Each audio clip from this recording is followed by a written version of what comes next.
Salut les sans-culottes, j'espère que tout le monde va bien depuis la dernière vidéo. Moi c'est Thierry, et lui c'est Jean Zébulon, mais selon la formule consacrée, on s'en fout. Alors ça fait maintenant 6 vidéos que je vous fais des préliminaires, que je vous titille le cerveau à grands coups d'intelligence collective, de démocratie réelle, de souveraineté populaire, de citoyennes et citoyens tirés au sort, d'émancipation pour toutes et tous et autres concepts érotiques. Et j'imagine que maintenant vous êtes tout excités comme des puces et qu'il est grand temps que je vous fasse voir ma grosse république réellement démocratique de l'intelligence collective. Allez hop, aujourd'hui j'enlève le bas. Oh, mais qu'elle est jolie! Elle vous plaît? C'est moi qui l'ai faite. Il s'agit donc d'une république florale. On est tout de suite dans une ambiance bucolique. Bon, alors ça, c'est la répartition territoriale. Comme vous le voyez, la fleur du milieu, c'est le niveau national. Les fleurs qui partent du niveau national, c'est le niveau régional. Et les autres, le niveau local. Bon, ne commencez pas à me demander « Mais les départements, gna gna ». Je vous présente un concept. L'intelligence collective réglera les détails. Bon, on va décortiquer ces charmantes fleurs des champs. Commençons par la racine. Ouh, c'est mignon! Alors, comme vous le voyez, la plante puise ses ressources dans le peuple, qui lui-même est animé par les valeurs d'harmonie que nous avons vues dans une vidéo précédente. Bon, en gros, le progrès, c'est un moyen, pas une fin en soi, l'émancipation pour toutes et tous, des rapports de domination, la coopération pour que tous les êtres humains et non humains puissent s'accomplir et s'épanouir, voilà. Alors, comment le peuple nourrit-il ce démocratique végétal? En sécrétant une sève faite de participation citoyenne et de vote. J'ai bien dit de vote, pas d'élection. Dans la République florale, on ne délègue pas sa souveraineté à une élite d'oligarques. On l'exerce et en retour, la plantounette nous apporte du droit et des services publics. Voilà pour les racines. Maintenant, les tiges. Oh, c'est joli! Alors, les tiges relient les différentes fleurs entre elles à l'aide d'une institution que j'ai appelée poétiquement, il faut le dire, la Maison de la démocratie. Alors, c'est une institution indépendante, contrôlée par des citoyennes et citoyens tirés au sort et qui coopère avec des organisations et des professionnels de la participation citoyenne, de la concertation, etc. Le rôle de cette maison est d'animer toutes les instances que je vais vous présenter par la suite, de former et outiller les citoyennes et citoyens tirés au sort, d'évaluer le fonctionnement de la démocratie à tous les niveaux et aussi de contrôler que tout est fait dans les règles. La Maison de la démocratie ne s'occupe que du fonctionnement, des rouages, pas du contenu des politiques. Ensuite, pour ce qui est de la circulation de la sève dans les tiges, c'est le principe de subsidiarité qui s'applique. Ce fameux principe que nous avons vu dans une vidéo précédente et qui consiste à déléguer à un niveau territorial supérieur uniquement ce que l'on ne peut gérer soi-même à son niveau. Par exemple, le niveau communal ne peut évidemment pas gérer les transports intercités, donc c'est le niveau régional qui le prend en charge. Et bien évidemment, le niveau régional ne peut pas gérer la défense et les affaires étrangères qui sont gérées par le niveau national. Bref, on est dans un mode ascendant de délégation de souveraineté. Ce n'est pas Paris qui décide de tout et qui délègue dans les territoires. Ce qu'il a envie de leur déléguer, c'est le contraire. Les territoires sont autonomes, ce ne sont pas des annexions du pouvoir national. Ensuite, les territoires ont le droit de se différencier dans leur façon d'exercer la démocratie. Ce qui n'est pas le cas actuellement. Ils font tous pareil, sont dans leur rang et c'est décidé par le niveau national. Bon, là, ce que je propose, c'est qu'au départ, chaque niveau territorial démarre avec le même dispositif démocratique, parce que c'est difficile de faire autrement dans l'élaboration d'une nouvelle constitution, par une assemblée constituante. Mais après, chacun fait comme il veut et modifie son fonctionnement à sa guise, du moment que ça reste dans le cadre constitutionnel national, bien sûr. Évidemment, des communes, des régions peuvent fusionner, ou au contraire, des régions peuvent se scinder en deux si elles le veulent, parce qu'ils estiment qu'elles sont trop grandes, et c'est des espèces de méga-régions qui ont été mises en place par le gouvernement Hollande est inadaptée. Au niveau des relations entre les territoires, la norme doit être la coopération et la solidarité. La coopération plutôt que la concurrence entre les territoires, c'est qui est le cas actuellement, par exemple, pour le tourisme. On le voit dans les affiches dans le métro parisien où ils se font tous la nique pour que les touristes viennent chez eux. et la solidarité afin que les territoires les moins dotés puissent bénéficier d'un système de partage des richesses, qui est un peu le cas actuellement, mais ce qui risque de ne plus l'être s'il y a plus d'autonomie. Donc il faut vraiment garder cette répartition. Bien, voilà pour les territoires. Maintenant, voyons voir comment se présente une fleur, que ce soit la nation, une région ou une commune. Oh, c'est beau! Alors, le cœur de la fleur, c'est le pouvoir central. Les pétales représentent les politiques sectorielles, par exemple agriculture et alimentation, santé, éducation, formation, économie, transport, énergie, police, justice qui évidemment doit être indépendante, bien sûr, etc. Et entre le cœur et les pétales, vous avez des politiques transversales, mais ça on les verra à la fin plutôt. Bien, et now, ladies and gentlemen, le vif du sujet, comment fonctionnent le cœur et les pétales? Alors, devant vos yeux ébahis, en bleu le législatif et en rouge l'exécutif. Bien alors, le pouvoir législatif est animé par une assemblée de citoyennes et citoyens tirés au sort, d'une assemblée des organisations et d'une assemblée des territoires. L'assemblée des citoyennes et citoyens tirent au sort, enfin les citoyennes et citoyens sont tirés au sort pour 3 ans. L'assemblée étant renouvelée par tiers tous les ans. La première année, tu te formes, la deuxième année, tu produis à mort, et la troisième année, tu produis un peu moins car tu parraines ou marraines un petit nouveau ou une petite nouvelle. Évidemment, ces gens doivent être rémunérés pour ce travail, et le tirage au sort doit respecter la méthode des quotas pour que l'Assemblée soit représentative de la diversité de la population en termes d'âge, de sexe, de catégories socio-professionnelles, de territoire de résidence, etc. etc.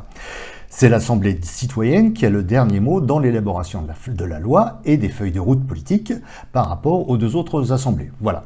Ensuite, l'Assemblée des organisations représente la société civile organisée, c'est-à-dire qu'elle rassemble les représentantes et représentants des associations, syndicats, entreprises, coopératives, mutuelles, communautés, etc. Ça ressemble beaucoup à notre Conseil économique, social et environnemental actuel. La plus-value apportée par cette assemblée, c'est l'expertise des forces vives de la société. Puis finalement, l'Assemblée des territoires, afin que les lois et orientations politiques prennent bien en compte les réalités du terrain. Ça, c'était pour le pouvoir législatif. Pour ce qui est de l'exécutif, comme vous le voyez, les responsables sont nommés en binôme femmes-hommes par les citoyennes et citoyens, comme ça on est sûr qu'il y a la parité partout, et en plus ça ne dépend pas que d'une seule personne, mais au moins de 2 personnes. D'ailleurs, on peut nommer plus de gens, mais la proposition c'est qu'on parte sur des binômes. Alors ce dispositif se décline à tous les niveaux. Par exemple, au niveau d'une commune, vous avez une assemblée constituée d'habitantes et d'habitants tirés au sort, que ceux-ci soient citoyens français ou non. L'Assemblée des organisations rassemble les représentantes et représentants des associations, entreprises et communautés locales, et l'Assemblée des territoires, les représentantes et représentants des quartiers. Bon là, il s'agit de personnes ayant des responsabilités au niveau des quartiers, par exemple les responsables des conseils de quartier. Et puis, ce conseil municipal, finalement, nomme les commères. C'est rigolo en plus. Bon, et ça marche aussi dans les pétales, pour les politiques sectorielles. Par exemple, pour la santé, vous retrouvez nos citoyennes et citoyens tirés au sort, qui nomment les co-ministres de la santé, le tout en coopérant avec une assemblée des organisations rassemblant les représentantes et représentants de la recherche médicale, des médecins, des infirmières et infirmiers, pharmaciennes et pharmaciens, associations de patientes et patients et de leurs proches, etc., etc. Et l'Assemblée des territoires réunit les représentantes et représentants des responsables de la santé dans leur région, ainsi que de métropoles et petites communes tirées au sort. Comme ça, on n'a pas qu'une vision régionale, on a aussi une vision métropolitaine ou communale. Mais comme on ne peut pas rassembler toutes les communes du pays, on les tire au sort. Voilà. Évidemment, le nombre de citoyennes et citoyens varie selon la situation. Ça fait peut-être 10 dans une petite commune, et d'ailleurs à ce niveau-là, on peut réunir le cœur et les pétales, et puis peut-être 300 pour le pouvoir central national, 90 pour les pétales nationaux, 150 pour le pouvoir central d'une ville comme Paris, etc. Bon bref, du coup, avec toutes ces assemblées citoyennes, ça fait beaucoup de citoyennes et citoyens tirés au sort, surtout si on ajoute le fait qu'il faut mobiliser plus largement des citoyennes et citoyens tirés au sort pour rendre la justice, évidemment sous le contrôle de juges indépendants. Dans ce contexte, la maison de la démocratie doit veiller à ce que tout le monde y passe, ou tout du moins que chaque personne ne puisse être tirée au sort qu'une fois dans sa life. Ça nous donne donc une sorte de service citoyen qui en plus va permettre aux tirés au sort de travailler avec des personnes issues d'autres milieux sociaux et culturels. Bon, alors, comment tout cela fonctionne plus concrètement encore? Waouh! Ah non mais j'adore! Alors, comme vous le voyez, nos assemblées élisent les binômes de l'exécutif. Évidemment, pas parmi eux. Hein. Ils vont chercher des gens qui ont les compétences pour mettre en œuvre les feuilles de route qu'ils ont élaborées et qui, tant qu'à faire, partagent les orientations politiques ou programmatiques qui leur sont soumises. Les assemblées leur confient donc un mandat impératif et révocable.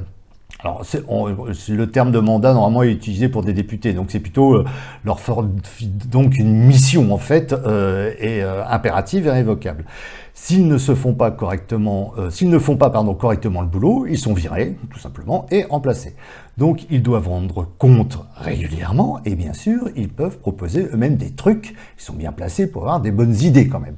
Les binômes de l'exécutif ont sous leurs ordres les administrations qui dépendent de la politique qui leur est confiée et qui fournissent les services publics au peuple, al populo. Puisque j'en suis au peuple, les assemblées doivent consulter le peuple, évidemment. Elles doivent faire remonter les besoins, les attentes et les propositions, soit de façon quotidienne, via des plateformes numériques gérées par la Maison de la démocratie, soit à l'occasion de grands débats, quand on veut remettre à plat une politique, etc. Et puis, les assemblées doivent faire voter le peuple quand une décision est très importante, comme par exemple, est-ce qu'on reste ou pas dans l'Union européenne? Ou alors, quand ils n'arrivent pas à atteindre un consensus à leur niveau. À ce moment-là, le peuple tranche entre les différentes options possibles.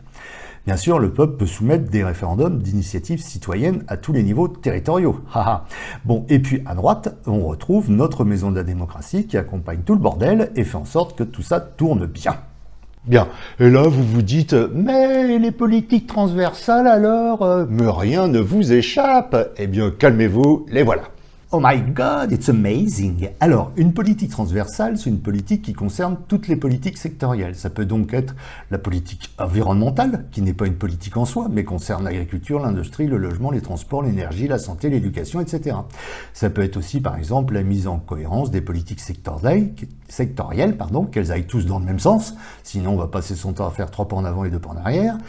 Également la question du budget, et donc de la fiscalité, et de la répartition du pognon entre les secteurs. Ça peut être aussi l'égalité femmes-hommes qui touche tous les secteurs de la société, ainsi que la question de l'inclusion. Par exemple, c'est là où on va veiller à ce que les intérêts des non-humains soient bien pris en compte dans nos politiques. Donc forcément, ces politiques transversales sont placées sous l'autorité du pouvoir central, en coopération avec toutes les pétales. Alors, ne m'en demandez pas comment, je n'y ai pas réfléchi, de toute façon, je ne vais pas tout faire, sinon elle va faire quoi, la constituante? Bon, ben voilà, en gros. Bon, évidemment, vous ne pouvez pas être d'accord avec plein de trucs que je propose, et d'ailleurs, ne vous gênez pas pour laisser des commentaires. Mon idée était juste de vous montrer qu'avec un peu d'imagination, on peut tout à fait construire une république de l'intelligence collective, mettant en œuvre la démocratie réelle. On n'est pas condamné à subir le système actuel. Il y a plein d'autres possibles qui répondent à nos désirs les plus fous. La République florale met bien en œuvre nos valeurs d'émancipation, d'inclusion, etc. C'est bien une république de la coopération. Il n'y a pas d'affrontement entre des partis puisqu'ils ont carrément disparu, mais bien des dispositifs de délibération à tous les étages. Il n'y a plus d'oligarchie politique, les citoyennes et citoyens, les organisations et les territoires vont travailler pour le long terme, puisqu'il n'y a plus de mandats électoraux. Fini la démagogie et fini l'alternance, on ne va plus défaire ce que les précédents ont fait, on va travailler dans la continuité, ce qui est nettement plus efficace. Et ça n'empêche évidemment pas de remettre des choses en question ou de les réajuster. Et puis là, les chaînes de décision partent bien du bas, de l'expertise et de la complexité du terrain pour remonter vers le haut. En plus, par le tirage au sort, toutes les composantes de la société ont un égal accès à la décision, toutes les générations, toutes les catégories sociales, etc. Même les non-humains sont pris en compte. Et pour couronner le tout, les gens qui seront en responsabilité le seront pour leur compétences. On ne mettra plus un tel ou une telle comme ministre uniquement parce qu'il ou elle appartient à un groupe politique de la majorité et qu'il faut leur faire une place, même si la personne n'est pas adaptée pour le poste. Et en plus, on ne se coltinera plus comme responsable politique des gens qui sont arrivés là grâce à leur addiction au pouvoir et à la domination. Des gens sains d'esprit. Et puis à tous délibérer ensemble à tous les niveaux, on ne sera plus une nation divisée, mais une nation riche de sa diversité. C'est beau. Bon, alors là, je vous vois venir avec vos gros sabots. Vous dites, ouais, bah t'es bien gentil avec ton monde idéal, mais on fait comment pour y arriver? C'est quoi le chemin? What is the way? Eh bien, mes amis, ça va être le sujet de la prochaine vidéo. Et vous allez voir, il y a en fait plusieurs stratégies qui sont promues actuellement par des groupes divers, mais qui, prises chacune séparément, ont sincèrement peu de chances d'aboutir à un résultat satisfaisant. Mais bien coordonnées entre elles, afin de les rendre complémentaires, elles pourraient avoir un impact significatif. Bon, allez, on va s'arrêter là pour aujourd'hui. Alors, comme toujours, si vous pensez que cette chaîne mérite d'être vue par des millions de citoyennes et citoyens, eh ben ça ne dépend que de vous. Et c'est hyper facile à mettre en œuvre. Vous devez liker la vidéo, la partager, vous abonner à la chaîne et laisser des commentaires. C'est comme ça que l'algorithme de YouTube mettra la chaîne en évidence dans son moteur de recherche. Et puis, si ça n'instaure pas la démocratie florale, au moins, ça y contribue. Eh bien, à la prochaine vidéo, les sans-culottes. Ciao!